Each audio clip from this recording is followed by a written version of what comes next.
Welcome back to Just One Question. And I get sometimes to introduce and welcome interesting people, and sometimes I get to talk to people about a subject I particularly love.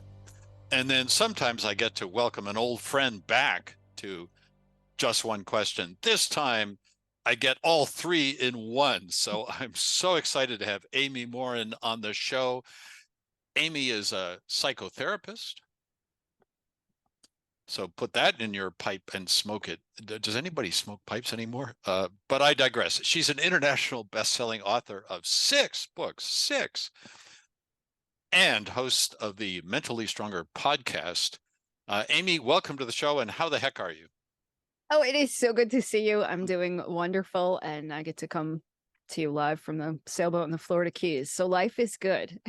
What is not to like about that? Yeah, that's Right? amazing. So, yes, you are one of those people I occasionally think about with envy tinged with happiness, or is it happiness tinged with envy? I'm not sure which.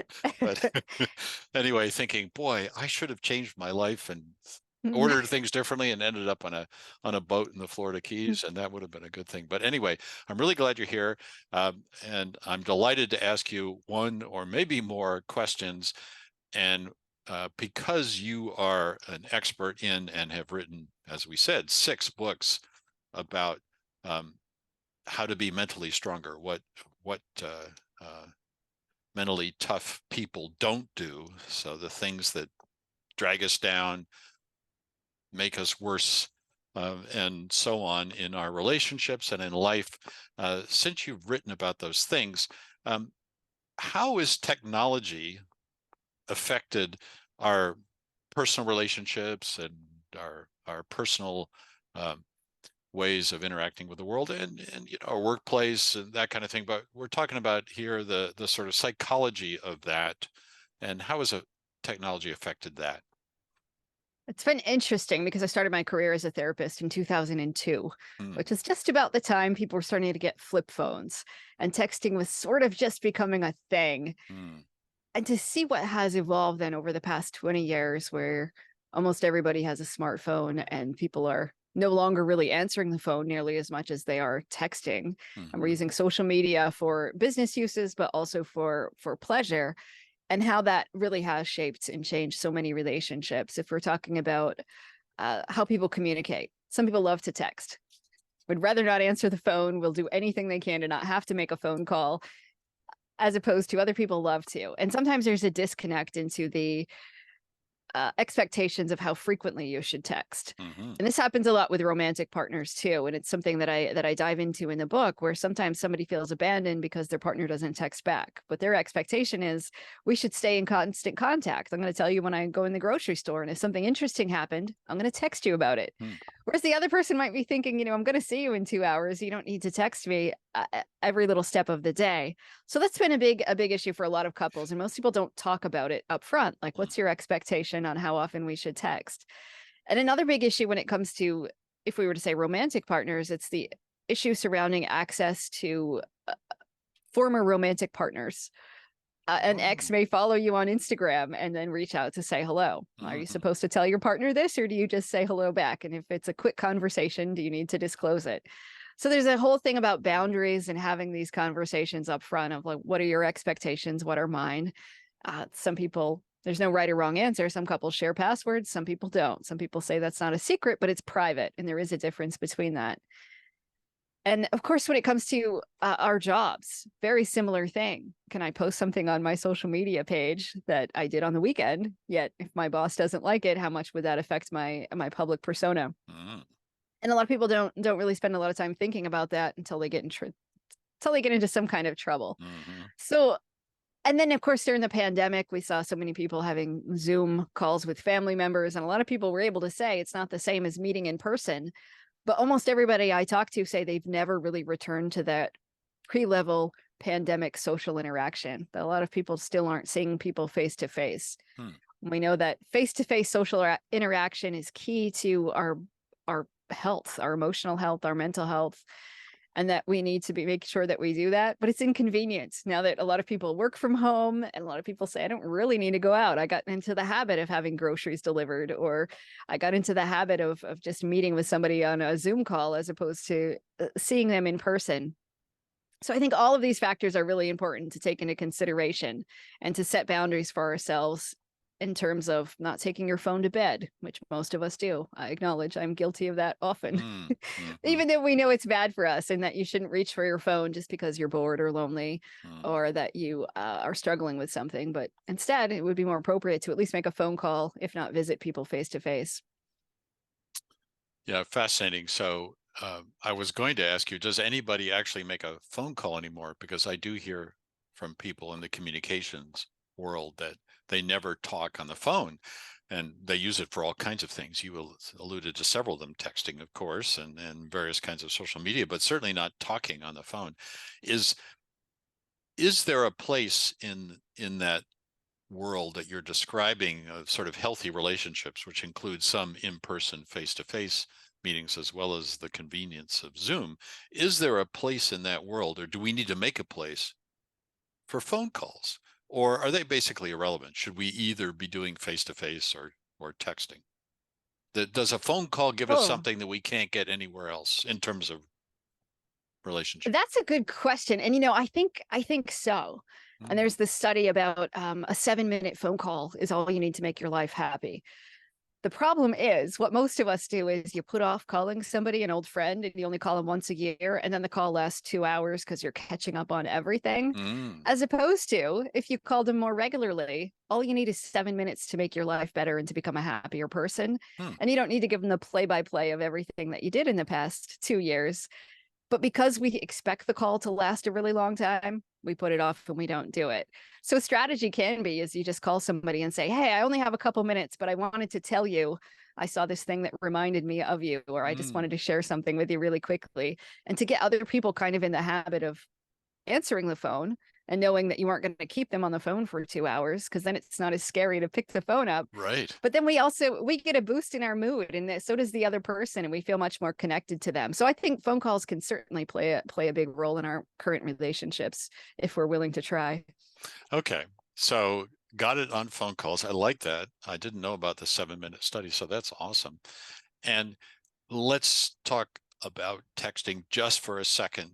So net, good thing or bad thing for romantic relationships?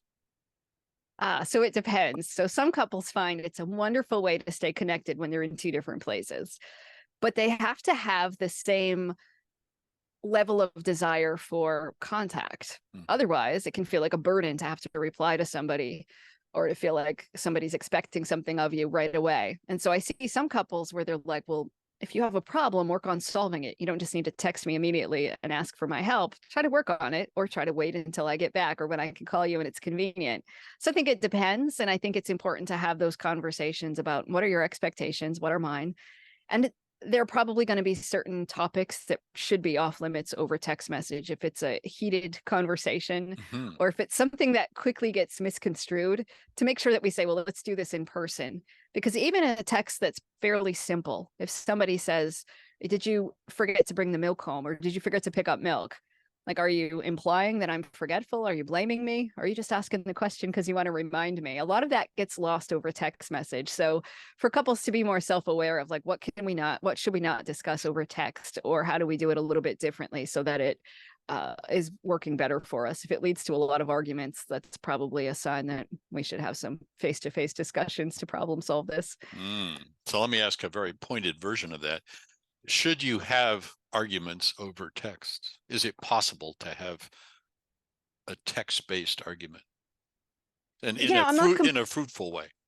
right. I'm not completely opposed to them, because for people who are who struggle to communicate, and sometimes it's too intense when you're discussing something that is really difficult to discuss, our emotions go up and our intelligence literally goes down. So it's tough to have those conversations. If you are having it over text and you're able to take a minute and take a deep breath and really craft your reply in a way that you can think about it, it's not just the impulsive words that come out of your mouth. Sometimes those can actually be much more productive than sitting down face to face and having an intense conversation with somebody in person.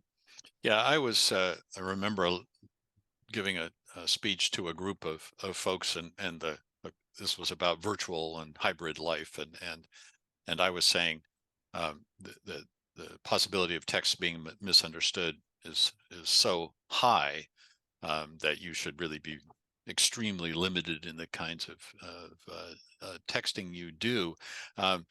And certainly you shouldn't argue over text, because you're just going to create more bad feeling than you can possibly solve.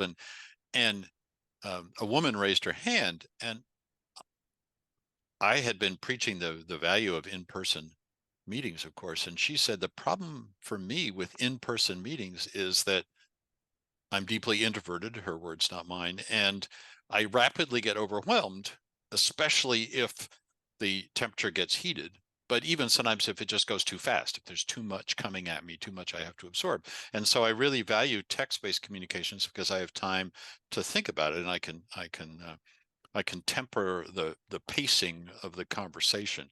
Um, and so I was happily imagining some wild-eyed, fervent extrovert on the other end of her text, impatiently waiting for the next one and going nuts, trying to guess what that would be. But Mm. is that a possible beneficial use of texting? Some percentage of the world is going to do better on text because they can temper the flow and have time to think about things. I think so for sure. I know if I'm in a meeting and things are really lots of ideas are flowing back and forth, it may not even be emotionally charged, but there's lots of stuff going on. Sometimes I forget to like really zoom out and look at the bigger picture of like, wait, why are we doing this? Mm, Or but so over a text message or even an email chain later, I can think about it a little more logically, like, okay, I think this is a good idea. And here are 3 points I think we should include, or 5 reasons why we may not want to proceed in this same fashion. mm. And I could just make more sense of it. When we put things on paper or type it into our smartphone, a lot of times our logic goes up. You can think more clearly and see things a little bit differently than you can when you're just sitting and verbally hashing something out. Yeah, thanks. So I'm I'm keenly aware I've asked you way more than just one question, but I can't resist one sort of final one, uh, and that is that uh, since the pandemic, but before that, the trends were in the same direction: loneliness and depression, and all kinds of measures of mental health, many of which have to do with our experience of community or lack thereof, um, were on the upswing, accelerated by the pandemic, perhaps, maybe coming down a little since then, but still, one would say in crisis level. What do we have to do to uh, address those kind of issues? And is there any way to do it, or are we just a victim of societal trends that we can't control? I think part of it is those societal trends, but I think we all have the ability to take back our power and say, what do I need to do to manage my mental health? Fortunately, the pendulum has swung a bit. We used to think of everybody as either being mentally healthy or mentally ill. Now we talk about it more like, oh, there's things you can do, preventative strategies, things it's more like a gym. Yes, I can Mm, every day choose to build mental strength. And there's choices that I would make that can prevent a lot of health problems instead of just thinking it like either you're doing great or you end up in the hospital. There's a lot of that's a continuum. We all mm, have things we can do to move up and down on the continuum on a daily basis. And I do think uh, connection and community is one of the keys. We know from all the research that having a supportive community of people helps with symptoms of mental illness. It helps prevent a lot of mental health problems. And it's not just enough to be around people. I think sometimes people assume if you join a club, your loneliness is cured, but mhm.